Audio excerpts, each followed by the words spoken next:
The deputy government spokesperson Alain Muku died on Thursday, April 3rd, the New Times has learnt. He was 55.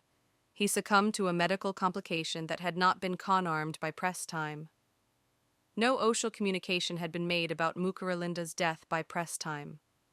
Sources said the former lawyer, national prosecutor, and musician died while receiving treatment at King Faisal Hospital. He had served as deputy government spokesperson since December 2021.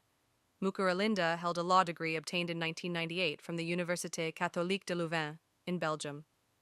Born in Kigali in 1970, Muku went on to study economics at École Secondaire de Rwamagana, 1984 to 1990, in eastern Rwanda. From 1991 to 1994, he was a candidate of law at the Belgian University. The man, who also held the position of national prosecutor and spokesperson of the National Public Prosecution Authority, worked in the Rwandan prosecution since at least 2002.